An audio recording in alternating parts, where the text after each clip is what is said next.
Good morning, good afternoon, folks, whatever time zone you are in. Welcome to our monthly webinar series of Agile software development webinars. We do these once a month. The topic today is Agile leadership. This is a really good topic to start off 2015 with. As you know, many of you are in various stages of Agile adoption and practicing Agile principles in your software organizations. So over the last decade or so, what we observe doing work with our clients is a fairly large number of software teams have done a good job of adopting Agile practices and becoming good at fundamental Agile values. But the challenge many of them run into is they struggle with that notion of how does the role of leadership evolve in these Agile organizations. And it certainly needs to evolve. It's from traditional model of leadership to a model that recognizes that the primary role of leader is to create a culture of trust and ownership consistent with the Agile principles and values. So I'm delighted to have Niel Nickolaisen with us to discuss this topic of Agile leadership. So by way of process, I'll introduce the topic, which I just did. I will in a minute introduce our presenter Neil, and after that he'll go over about 45 minutes or so of his perspective on Agile leadership topic, and we will take some questions along the way as they make sense to be taken, and then we'll still hopefully have another 10-15 minutes towards the end to take general questions on this topic that he's covered. And we'll have recording of this webinar available to those who either attended or even otherwise who wanted to attend, couldn't attend. It will be available through our website. With that, let me introduce Neil. So Neil is the CIO at OC Tenor. He has held technology executive and operations executive positions, typically in turnaround roles, and his strategic and tactical alignment model significantly improves the returns on technology and business initiatives. So he's a really experienced speaker on this topic. He has passion for helping others deliver on what he calls dual role of enterprise IT. First part of the dual being enable strategy, and the second is to achieve operational excellence. He's written a couple of books. One of them is a recent book, The Agile Culture, and the other one, which has been around for a while and has been a very popular book, Stand Back and Deliver. He's a popular speaker on a variety of IT leadership and leadership topics, including IT alignment, strategic planning, Agile principles, and lean IT. And twice yearly, he conducts a CIO mini boot camp. That is highest rated event in the history of mid-size enterprise summit. Neil holds a MS in engineering from MIT and a BS in physics from Utah State University and MBA from Utah State University also. With that, Neil, welcome to Agile webinar series, and we are delighted to have you talk to us about Agile leadership today. Great, thank you, and welcome everybody. So I'm going to just kind of talk a little bit about some of the principles and tools covered in my book, The Agile Culture. Like during the introduction, ask questions along the way. My content, I try to make it practical, pragmatic, and usable, but you be the judge of that. So with that, I'll start. My email address is there. If you've got any questions, want any follow-up, want some content, let me know. I'm happy to send it to you. So I want to start by talking kind of about the context that we're in today, the business environment, then talk a little bit about this leadership model of trust and ownership, and then dive into some of the specifics that have worked for me, and I'll give some examples, share some examples that hopefully will make it more relevant and usable for you. So we're in this interesting time where IT, which has historically focused primarily on operational excellence, we need to do that while still driving innovation. I was talking to somebody a couple weeks ago, and I asked the question, how many business and marketplace innovations in the last 20 years have not come from technology? And together we couldn't think of any. So I think one of the things that's true today is that technology drives business innovation and organizational change. And because of that, there are some critical, I think, trends that we need to think about and ponder as we implement as we lead our teams. One is because everything's moving at the pace of technology, our new currency is speed. We've got to be fast, and we've got to think about what we can do operationally and with our legacy environments and tools and products, etc., to increase our organizational and IT agility. Secondly, the future's very much unknown. I tell people all the time, if you're doing long-range planning, it's probably wasted. Do detailed planning for the short term, but anything past 6 months, who knows? Because since things are moving at such a rapid pace, they're changing at a rapid pace, and so don't invest too much. Lots of experience teaching leaders about this principle that the days of having to approve a project based on a 5-year cash flow projection are gone. 5 years isn't an eternity anymore. We're also buried in data. I don't think we can ever get out of data. More and more data comes in, especially as we think about the Internet of Things and that data being captured. So we've got to be really effective at defining the filters we use to sort through the data. And I've been in the IT industry for a long time, and for a long time we talked about work-life balance. Because of mobile devices, smartphones, tablets, etc., there is no difference between individual and organizational computing. And so we have to think about how we compete for the attention of our customers, knowing that they're comparing us to everything in the world, not just our direct competitors. Because of all these demands on us, we've got to focus our innovation on the few things that drive competitive advantage, and we'll talk about that when I talk about purpose alignment. And the other thing I've learned in becoming the angry, bitter person I am today is that I need to think big, because if I constrain my thinking based on the limits of today's technology, over time the technology will trend towards perfection. And so I've got to think big, because ultimately the technology will be where it needs to be. So finally, if I wrap all this together, we've got to be in the experience business. We've got to think about the ease of doing business with us, the ease of using our products, the ease of everything we do. How can we create an amazing experience for our internal and external customers? Because ultimately, that's what we're being judged on. Now, all this I wrap up and I say, this is what we're experiencing now is the biggest change to the enterprise since Al Gore invented the internet. And I think it's a bigger change probably than when Al Gore invented the internet. And it requires a new leadership model. Now, that leadership model is maybe not too different, but I think its importance now is supreme. And I think of my role now as a leader, instead of being somebody who knows everything, is in charge of everything, instead my role needs to change, and I need to be the person whose primary job it is to create a culture of ownership and trust. In effect, I need to design the container in which the work takes place, and the most effective container is a container built on principles of trust and ownership. Here's the trust ownership model. It's kind of the basis for the most recent book, The Agile Culture. If we think in terms of trust, in terms of high trust organizations or high trust leaders and high control organizations and leaders, and on the horizontal axis, low team and individual ownership to high team and individual ownership. And if you think about your own experience being led by others or managed by others,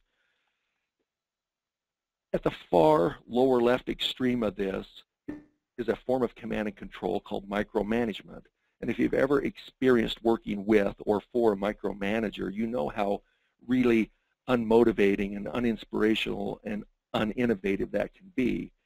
Micromanagement is a subset of this approach to leadership, an approach to organizational design that's really based on command and control. And command and control assumes that the leader knows everything, that the leader is the font of all knowledge, and that the leader is the one who makes the decisions. Now, at the other end of at the upper right-hand corner of this model is high trust, high ownership. And if you think back to the best leader you ever worked for, I'm guessing that leader created a culture of trust and ownership, where you knew what had to be done, what results you needed to generate, you and your team, and your leader or organization trusted you to deliver that. Now, command and control's worked really well historically. Well, I don't say it hasn't been optimum. I think trust and ownership's always been the optimal model, but command and control has worked reasonably well. And it works well up and until the point where things move as fast as they are today. Because if we are command and control leaders, we just became the bottleneck. And the organization in this fast-paced marketplace with all these competitors, maybe the pace of technology, we are now the gating factor to our organizations and our teams. So as leaders, we need to get out of that business and create a culture of trust and ownership. So what I'm going to do now is talk a little bit about how to create some things we can do to create a culture of trust, and talk a little bit about specific things we can do to create a culture of ownership. So like I said, the transformational leader today creates a culture of trust and then creates ownership by being in the what and why business. What needs to be done? Why does it matter? The why gives context, and then getting completely out of the how business. As soon as I start telling people how to do anything, I just became a command and control leader. I just became the bottleneck to the organization's progress, because it will move only as fast as I know how to get things done. And I may not know how anymore as fast as things are moving. So a few things that we can do to create a culture of trust. One is what I call trust first. We really have two choices. We can either tell people, prove to me I can trust you, or we can assume that we can trust them, but they can always prove that we're wrong. Now, if I start out by saying, you need to prove to me that I can trust you, and only as you prove to me that I can trust you will I give you ownership, that can be pretty daunting, and in the meantime, we don't generate any of the benefits of that person or that team using their brains. And so instead, what I say is trust first. Now, in a few minutes, I'm going to talk a little bit about my experience when I was the CIO at Western Governors University. When I got to Western Governors University, the culture I created was one of high distrust, very high control. As an example, the CIO that preceded me, he had such low trust that if he ever left his office, he would lock the door to his office, even if he went to the men's room for 5 minutes. Now, I'd heard about these stories, and I knew the kind of culture that it created to have such low trust. And so when I got to Western Governors University, the first thing I did was have a meeting with everybody in the IT department. And I said, hey, just so you know, I believe firmly in this culture of trust and ownership, and I want to trust first. And so just among us, just so you know, I am never going to lock my office. If I'm gone on vacation, if I'm gone on a long trip, I have a great office. Use it as a conference room. Use it for teleconferences. Use it for whatever you want, but just do me a favor. The lower right-hand drawer of my desk has all your personnel files in it. Just don't ever go in that drawer. And that's where I left it. I never locked my door. I have no idea if people rifled through those or not, but I couldn't be suspicious, because as soon as I'm suspicious, I'm not trusting. So moving on, personally, I have to be trustworthy if I'm going to create a culture of trust. That means I want to be careful about the commitments I make, because any commitment I make, I must keep. Now, one of the hallmarks of people who are trustworthy is that they put purpose over their personal agenda. If you've ever encountered anybody who put their personal agenda over the organization's or the team's purpose, you know you can't trust them. So I always ask myself, the things I'm doing, are they to drive the purpose forward or to drive my agenda forward? If it's to drive my agenda forward, I need to change. And the other one that I found really important is teach and support, and really support Agile principles. Now, the Agile methods like Scrum are a manifestation of the principles. The principles are important because, first of all, it's the best way, I think probably the only way, to today handle the ambiguity and uncertainty we face. And unless I teach and support Agile principles, I won't create a culture of trust, because I'll be asking people to make commitments that I shouldn't be asking them to make. And that's not going to help create a culture of trust. So here are the 3 things I've learned. First of all, no one knows what they want until they see it. So as soon as possible, I have to give people something visual, something touchable, something usable, some type of clickable prototype that they can touch and feel, because a requirements document is meaningless. So rapid prototypes are essential. Secondly, as soon as they see it, they will identify all the things that they don't like about it, and so they'll want to change it. So I shouldn't invest too much in those early versions of whatever visual prototypes or rapid prototypes I'm doing, because ultimately they're all going to change. And the other important lessons I've learned is all big projects fail, or at a minimum are a nightmare and a challenge. So I want to break everything I do into smaller pieces. So I believed in these principles, these three things I've learned, before I'd ever heard the word Agile in about the year 2000. And so it validated for me that these principles are true. And so everything I do it visually first. I don't invest too much. And my goal is to end up with a acceptable visual prototype, and that's what I code against. And then I do iteration planning and prioritization to make sure that we're only working on the highest value things first. So in terms of a culture of ownership, I want to talk about one specific thing, which is, as a leader, in most cases, we became leaders because of our great decision-making ability. Well, as I create a culture of trust and ownership, the one aspect of ownership I want to make sure I push to the edges is decision-making. In spite of my success, in spite of my amazing track record as a decision maker, I want to make sure that my teams own their own decisions. In the context of what are the organizational goals, what are the organizational results we have to achieve. Now there's a risk with pushing decision making to the edges. It could be that my teams aren't as good at decision making as I am. And so it could be that by pushing decision-making to the edges, I'm actually setting them up, and the organization and me, for failure. So I've got to think about what's some way that I can push decision-making to the edges, but set my teams up for success. So, Neil, can we take a question here? So, going back to maybe the example you used at WGU when you came in, can you comment a little bit about what does it take to get this level of trust going when you come into a situation with the history has been not of trust, and can one leader step in, like CIO in your case, and do that, or the rest of the organization still can function the old way? How does that work? And the related question, how long does it take to kind of evolve from the old model to the new model? I mean, months, weeks, years? So I'll give you my best answer ever. It depends. So let me start specifically on, as a leader, I can create a culture of trust inside of my organization. And as I create a culture of trust, and part of that means I'm going to trust people to make decisions. I'm not going to tell them how to do anything. I'm not going to track them closely. But again, it's personalized. It depends. The people that have a hard time surviving in a culture of trust become apparent rather quickly. The other thing a leader has to do is sometimes provide some air cover for the subculture of trust and ownership, because it could be that you're in an organizational culture that has low trust. And so part of what I had to do at WGU was not just create a culture of trust inside of my teams, but also try to teach the principles, and if they weren't adopted, shield my team from the culture of control. I'll give you one specific example. There was a member of the executive team at WGU that if something ever went wrong, he wanted to find somebody to blame.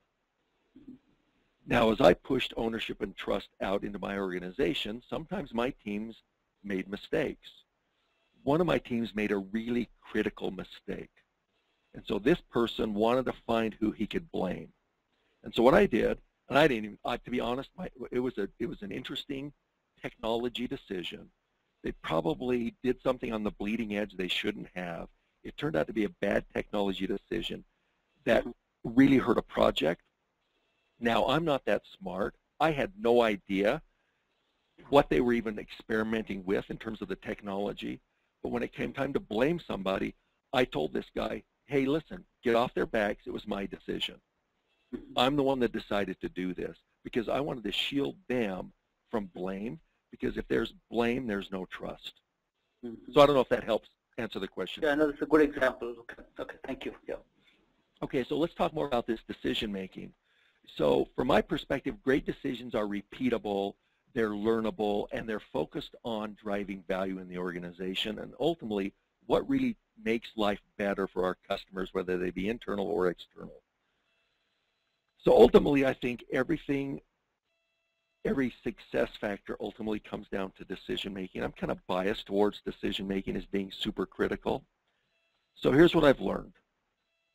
If we have a formal decision-making process in our organizations and on our teams, if we do have one, a lot of our decisions are made in an ad hoc way, it's some type of cost-benefit analysis.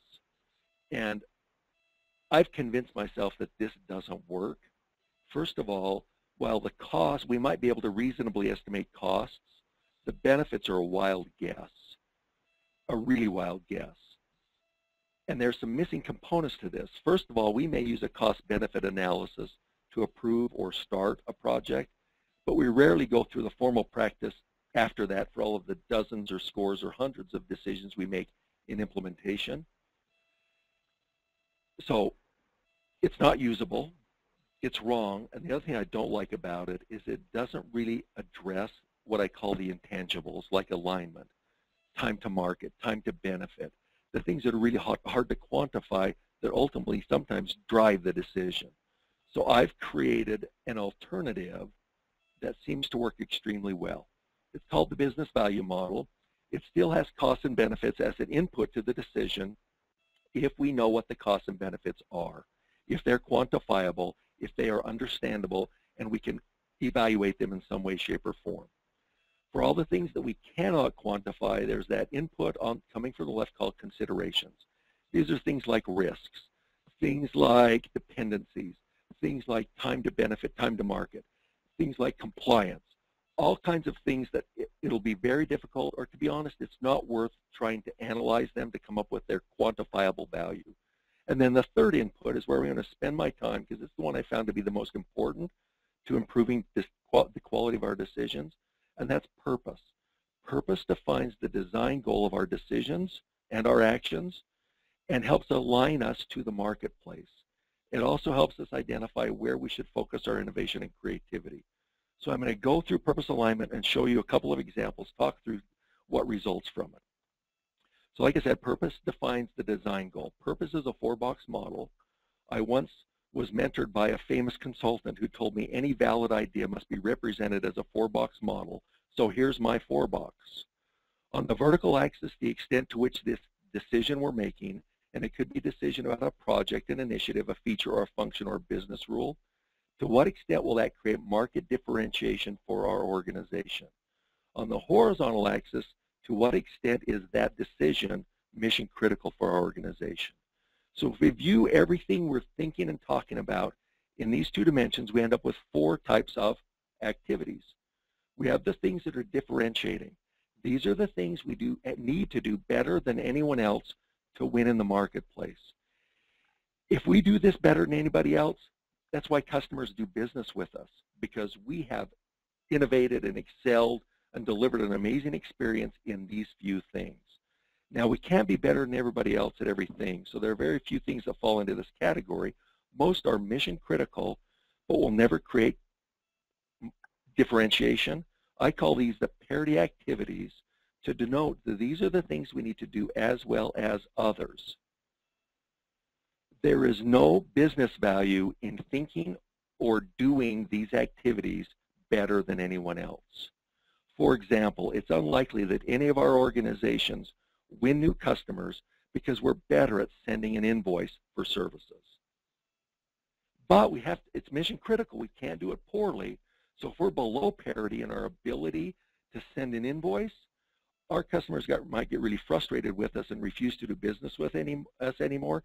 At the same time, billing and invoicing does not deserve any innovation or creativity. These are the things we need to do extremely well, but not better than anyone else. Why? Because that would be an overinvestment in something that will not generate a return. Now, there might be some things that would create market differentiation for which we lack and don't want to create mission-critical capabilities. For these, we find a partner, and together with our partner, we create competitive advantage. These are pretty rare because we typically have to own what differentiates us in the marketplace. And finally, the ones that are neither differentiating nor mission-critical are the who cares, and hopefully they're fairly rare. So in practice, focus innovation and creativity only on the differentiating things. They're the only ones that deserve innovation. They're the ones that deserve a unique approach. For the mission critical, for the parity things, we want to achieve and maintain parity. For the partnering things, we ask ourselves, if this would create competitive advantage, but we don't do it, should we take it on and move it into the differentiating category or find a partner? And finally, for the who cares, we just want to spend a lot of time on them. They're not going to make a difference in anyone's life for a long time. So here are the rules when it comes to those differentiating things. We always want to be the market leader. Ultimately, this is why people choose us over the alternatives. We have to innovate forever, because as soon as we develop some innovative feature, function, or service, our competitors can go to school on that and pull it down into the parity category. So we've always got to be thinking ahead, thinking big. What can we do next? We want to focus on those few differentiating things to make sure we have the appropriate focus. We all have at least one thing that falls into this category. We might have two, possibly three. Anything beyond that, we'll never have the focus to maintain market leadership. And finally, like I said, we've got to own this. We can't outsource our innovation to somebody else. Now, the parity rules are not a little different. They're very different. First of all, these are mission critical activities. We have to do these in a best practices way. There can't be gaps between our practices and best practices. If so, we'll drive away those customers. So we can't have any gaps. The way to solve the gap problem is always to adopt best practices. Secondly, because these are mission critical things, everyone depends on us to deliver these every day. We can't take any chances. We have to minimize risks. Now, when it comes to the innovative things in the differentiating category, sometimes I can experiment. That's the nature of innovation. But because I'm not innovating these parity things, I have to minimize risks. One of the best ways to minimize risk is to simplify. And third, because the vast majority of our organization spends their day dealing with and owning and operating parity activities, that's a great source of capacity. If I want to unleash the capacity of my organization, one of the things I can do is standardize my parity activities, eliminate exception handling, and you'd be amazed at how much that frees up that you can then apply to other places. So with those, let me do an example. Like I said, I was the CIO at Western Governors University. Western Governors University is a very unique university. It was founded about 17 years ago by the Western Governors Association, and WGU developed, really invented, competency-based higher ed. In a competency-based model, we don't keep track of time in class or time on task. We keep track of competence. So when a student at WGU starts a course, they take a pre-assessment. The pre-assessment says, based on the competencies for this course, you're competent here, iffy here, you should focus your studies in these areas where you're not competent. The student then works on their own schedule, on their own pace. The courses are on demand, the faculty's on demand, everything's on demand. And when the student feels that they're ready to take and pass the final assessment, they take the final assessment. If they pass it, they're done with the course, they move on. Now the time between taking that pre-assessment and taking the final assessment could be anywhere from hours to weeks to months. It's all competency-based, and because of that, it's self-paced. Now, for WGU, in reality, everything else they did fell into the parity category. But let me tell you a little bit about how WGU operated. They actually felt that everything they did either was or needed to be unique. We had custom approaches to financial aid. We had built our own enrollment system. Our marketing was unique, student registration, student support. See, we had 7 CRM systems scattered about the university, and most of those were highly customized. So that's how they operated. So that's kind of what I faced when I got there. So in terms of what it meant for IT, like I said, we built or customized everything we had. We didn't have anything that we had just implemented. We had built this incredible amount of complexity into everything we did, and because of that, IT was incredibly slow. The word was, IT's the black hole. You put a project in, it never comes out. Now, because of that, about 6 months before I started there, the university had decided to replace all of the student-facing technology. Because IT was slow and the bottleneck and the black hole, they made a conscious choice that they would outsource all of the new technology development for the student interface, and no one from IT was allowed to be on that project. No one. Lots of shadow IT, tons of shadow IT. There was very little focus anywhere in the university, and particularly not on IT. What makes WG unique? What do we do to drive competitive advantage, etc.? We focused on everything. As a result, there was no IT operational excellence. We did 2 releases of technology a week on Tuesdays and Thursdays. Everything was so complex, it was almost impossible to test anything prior to release.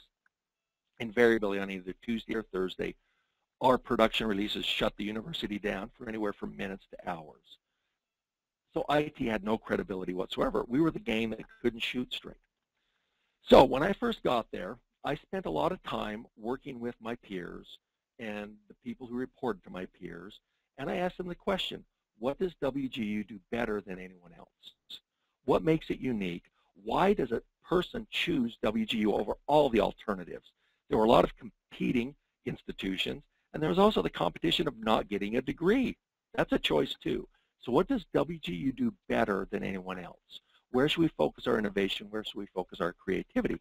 And we agreed that since we had invented competency-based, self-paced higher ed, that's what we did better than anybody else.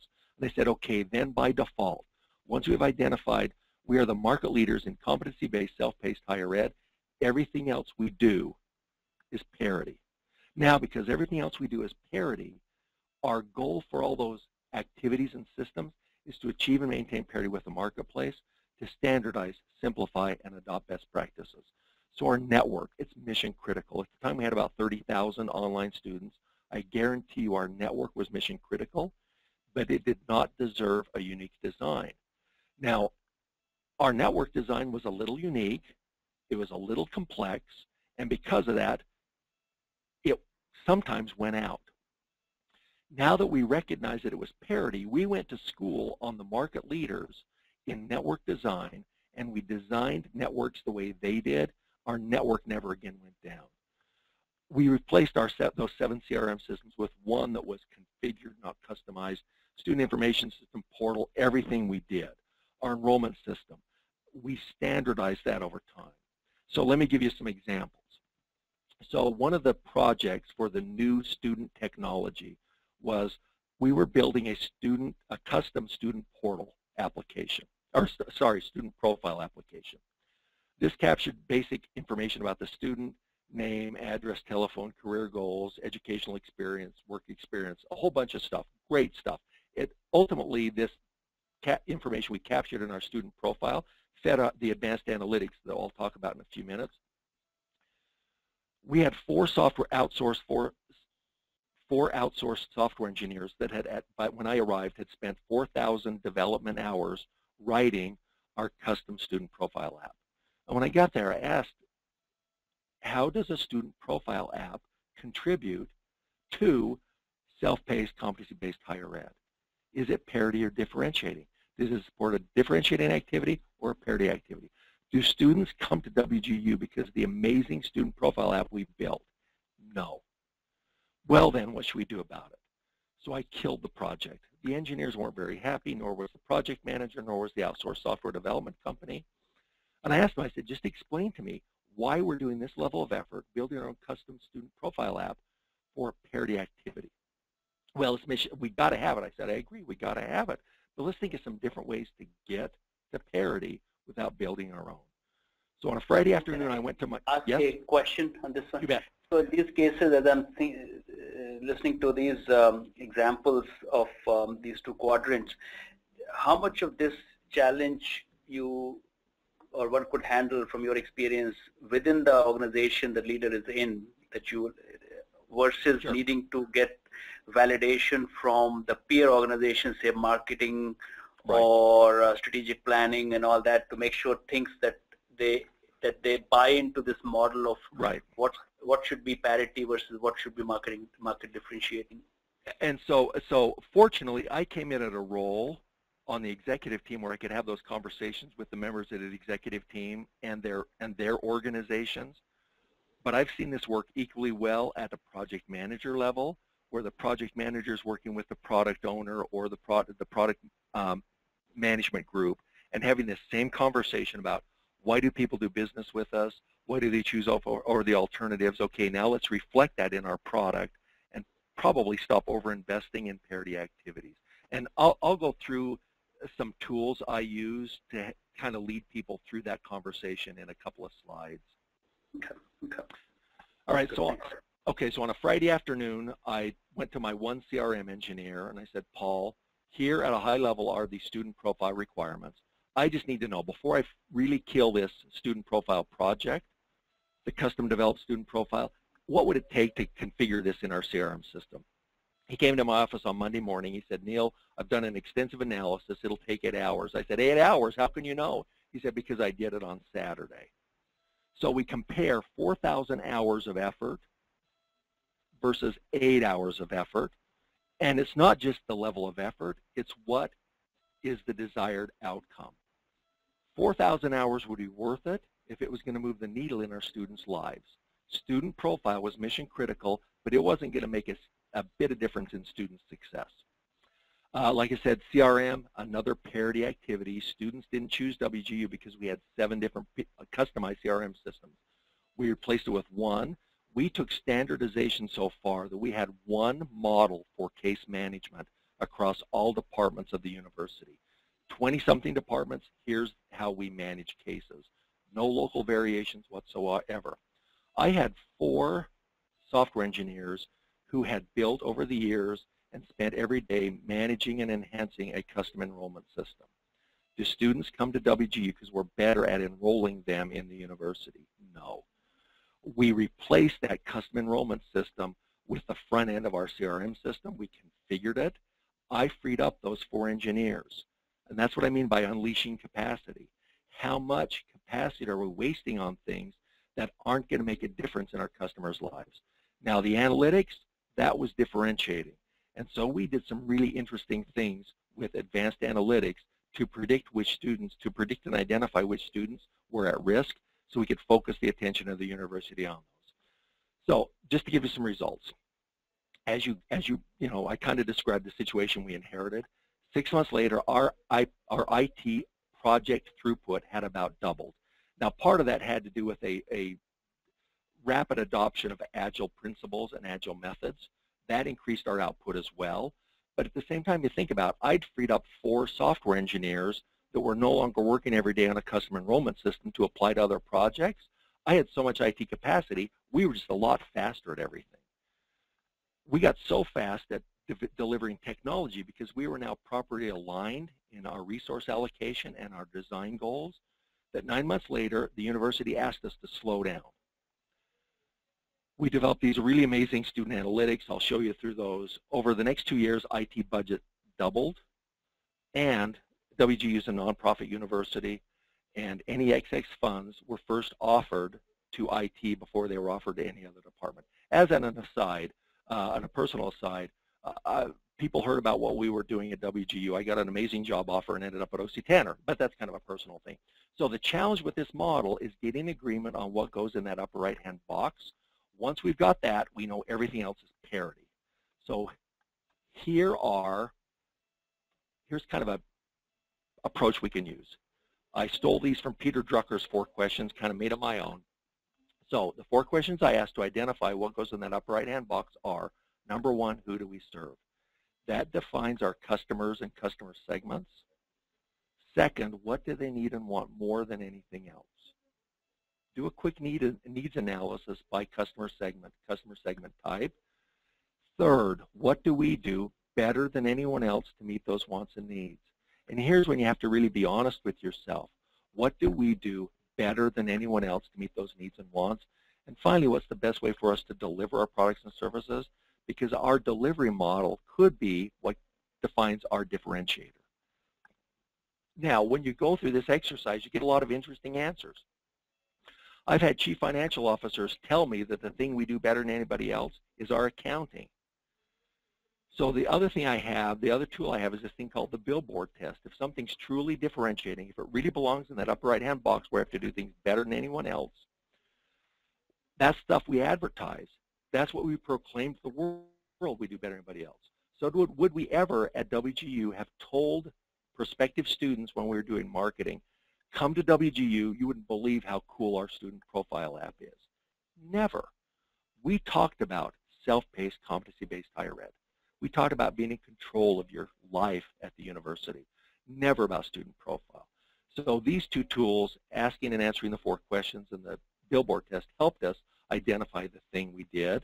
Now, the thing I like about this activity is that what we did in going through this process is identified some decision filters, some simple decision filters that we can communicate to the entire organization. This is a huge idea. At WGU, our 2 decision filters were, will this innovate self-paced higher ed? And will this innovate competency-based higher ed? If the answer is yes, we better do it in a unique and interesting way. If the answer is no, it doesn't mean it's not important. We're just not going to do it in a unique and interesting way. Now I can communicate those out, cascade them through the organization, and everyone in my team can be making quality decisions based on those decision filters. A couple of caveats. Treat exceptions like exceptions. Sometimes in the world of differentiating, we chase exceptions because they inform us as to trends in the marketplace. I try to minimize parity exceptions as much as possible. This is common sense, not common practice. The common practice is to overinvest in parity, and as a result, underinvest in differentiating. We have to break that cycle, so we have to think about how to help people modify their attitudes and behaviors. Remember, the parity stuff is mission critical. In some cases, it's more important than the differentiators, because sometimes people get offended when you tell them their activity that they own is parity. It's parity, but we can't live without it. Just your design goal is different. Your design goal is to achieve operational excellence, not come up with some new and interesting way to do accounting. Besides, don't they kind of frown on interesting ways to do accounting? Anyway, as an aside, remember, this is purpose is not priority. If we identify gaps in our differentiating areas and gaps in our parity areas, just because we have got gaps in the differentiating area doesn't mean in terms of priority they trump the work that we should do on parity. That parity stuff we got to have nailed. And remember, differentiating changes over time, so we have to innovate, innovate, innovate. So I'll take a short pause before I do a quick overview of our amazing analytics at WGU. Okay. I'll describe what we did. Here are the results. The results were by using some advanced analytic and predictive models, we were able to identify the at-risk students based on their background, their activity, and their behaviors, and then focus the attention of the university on the at-risk students. By focusing the attention of the university on the at-risk students, we increased student retention 10 percentage points. Now, that's huge. Everything WGU had done in the past to increase student retention had moved it a portion of a percentage point. This was so extraordinary, the university kind of changed the way it operated to focus on these at-risk students. Just to show kind of the nature of it, we ended up with about 1,800 data elements, data points about a student that we fed into our models. We used these advanced models to come up with risk factors. So here's how we captured the data. We developed this thing in the lower left-hand corner. That's the technology we developed called the sucker fish. We needed to develop it because we couldn't find anything like it. We invested in that. That opened us up to a flood of data that we used to accurately identify a risk factor for each student. So this is an example of the dashboard that was presented to members of the faculty and staff that identify for your students based on red, yellow, green, who's most at risk, who's next at risk, and who should you leave alone. Our rule was focus on the reds, then the yellows, and leave the greens alone. We ran the most recent data through our model every 2 weeks to revise the risk factors by student. So it was dynamic, so we could capture, because sometimes a student within a couple of weeks could go from red to yellow to green or green to yellow to red. But just to show you an example of how this worked. This is the same course, LAT1. On the left-hand side is the navigation through the online course of students who passed the course. On the right-hand side, the navigation through the course of the students who failed the course.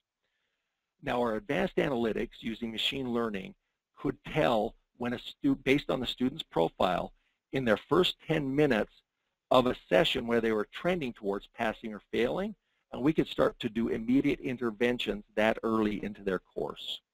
Like I said, as a result, amazing results. So a quick recap. I've really changed the way I manage and lead, and I've changed the way I interact with everyone with whom I work. And I've changed that focus to be, I want to, at every interaction I have with a human being, I want to use that interaction to build a relationship of trust. And if I can't build a relationship of trust, there's no reason to have the relationship. And so I ask myself, what did it take? What will it take to build a relationship of trust? How do I behave differently if my goal is to build a relationship of trust? Secondly, deal with the massive amount of uncertainty we have by using the iterative methods, the Agile principles, the Agile methods. Use purpose alignment to identify which battles to fight. Some battles we fight, someone has already won those battles. Why do I need to develop an enrollment system when somebody's already got a CRM system that will take care of that for me? Focus innovation where it'll make a difference in the organization's life. 7 CRM systems didn't help a single student graduate. It didn't help a single WGU attract a single student. Why then are we so overinvested in 7 CRM systems? And finally, this purpose alignment methodology helps me recognize that the goal for those Parity activities is operational excellence. The shortcut to operational excellence is simply adopting best practices, going to school on the market leaders and doing it the way they do it. So final thoughts. We talked about decision filters. Start to evaluate what we do and think in terms of, this thing I'm about to do, will it increase or decrease trust? If it'll decrease trust, I should probably not do it. Next, this thing I'm about to do, will it improve or reduce my team and individual ownership? If it'll reduce ownership, I should probably not do it. And then, like I said, for every human interaction, how will it create a relationship of trust? So next steps, think about trust first, get serious about Agile, and focus on Agile principles, not Agile methods. I encounter lots of organizations say, yeah, we're using Agile, we do daily stand-ups. No, that's not Agile. That's a stand-up meeting. There's a difference. Use purpose alignment, learn more about it, get good at it, try it, experiment, and then finally become the leader your organization needs in this world. It's crazy out there. So if you have any questions, there's my email address. I'm happy to send you any content or answer any questions, do anything I can to help. And with that, I'll turn it back over. Great. Thank you, Neil. Excellent coverage of this topic of leadership. I really appreciate you providing us this perspective, especially the core principles of purpose alignment and then the differentiating versus parity understanding. So we'll take a question. We already have a few questions. Before we get to questions, let me just take a couple of minutes while people are sending in their additional questions and introduce Synerzip to people who might be new to this webinar series. So if you don't mind, Neil, if you can advance the slides. You bet. Next. To next one after this one, which has 5 points. So Synerzip in a nutshell, we are a Agile software development partner. The emphasis is on the partner word, which is spirit of Agile, collaboration over contracts with our clients. We work with small to mid-sized technology companies and help them scale their engineering teams with high caliber software professionals and following Agile practices to reduce the risk and challenge of software development. So we've often become the top right corner for our clients, a core partner for them to help them do mission critical stuff which is highly differentiated to help them compete in the marketplace and stand out.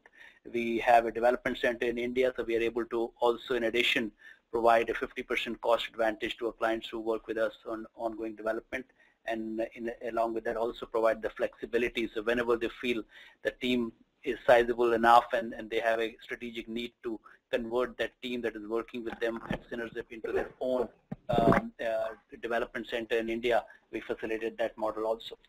So that's Synerzip in a nutshell. Next page, Neil, if you can advance, just shows the glimpse of few of our clients. Our entire focus is typically small to mid-sized, typically venture-backed software companies.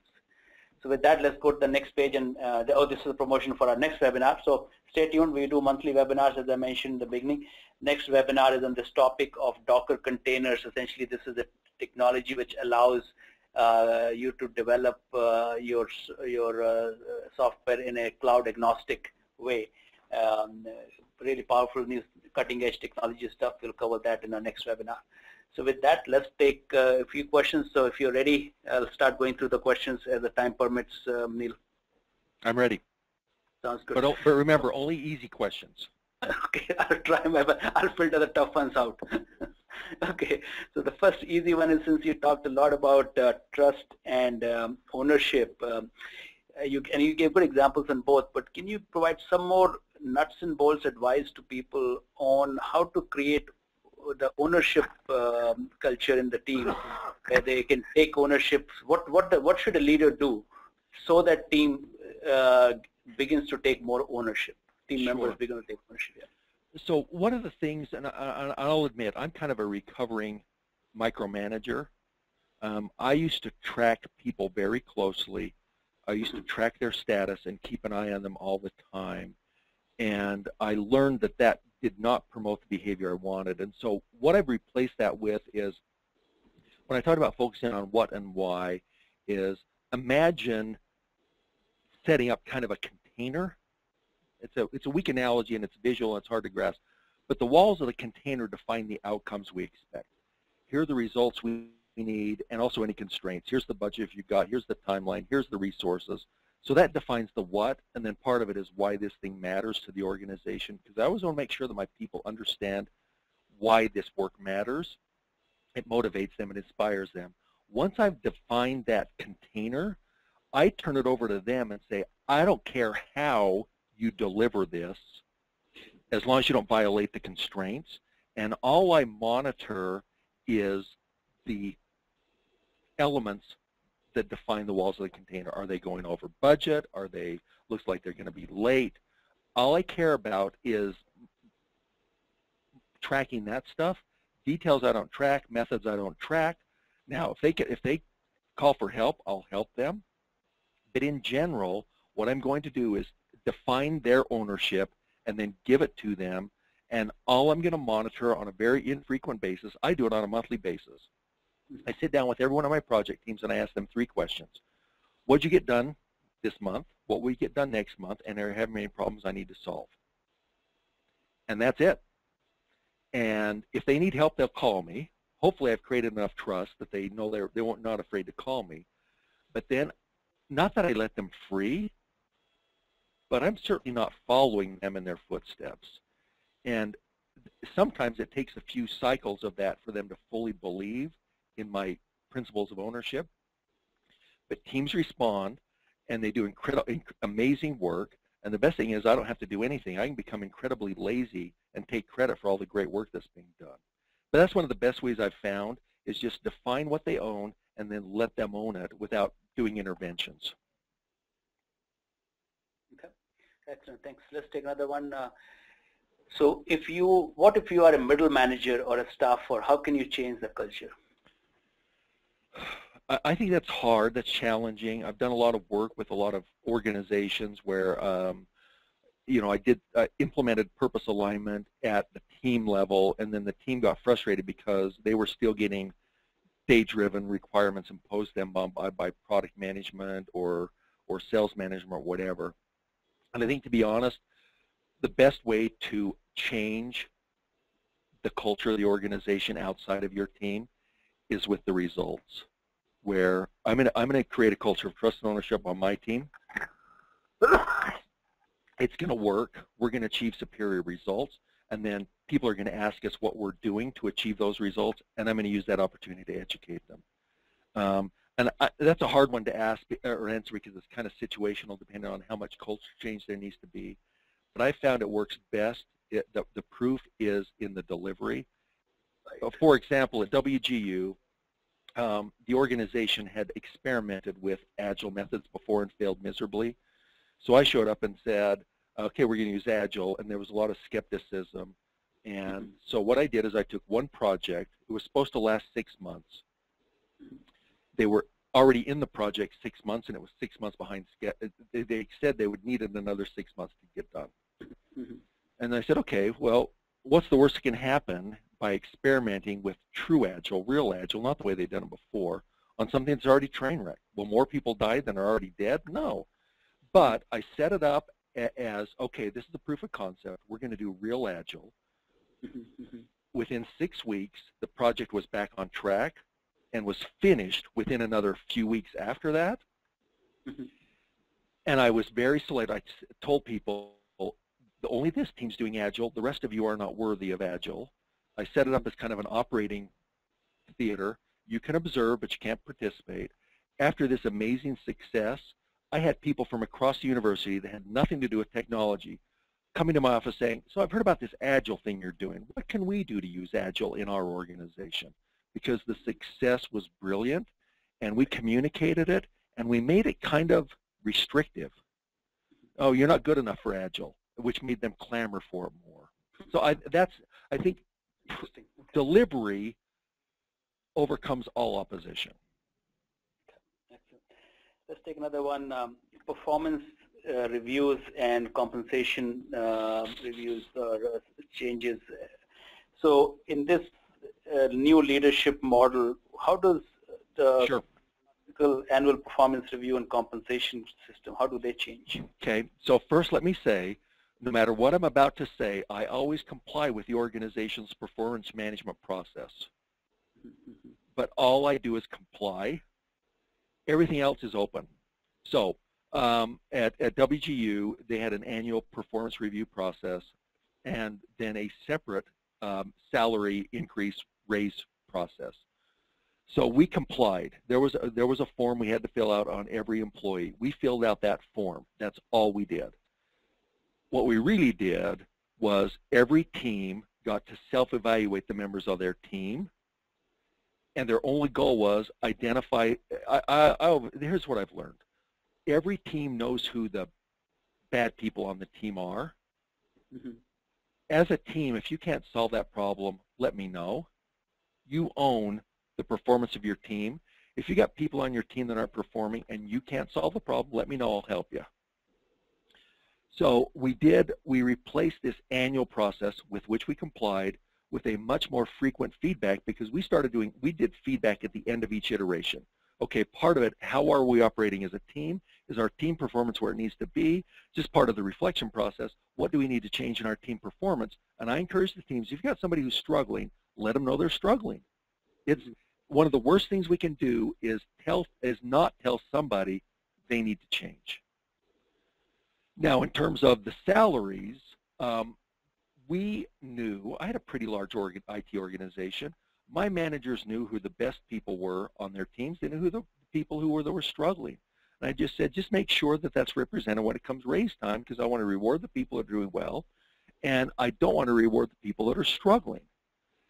Because the history at WGU was everybody got the same percentage increase every year, and I said, no, we need to tilt that towards the high performers.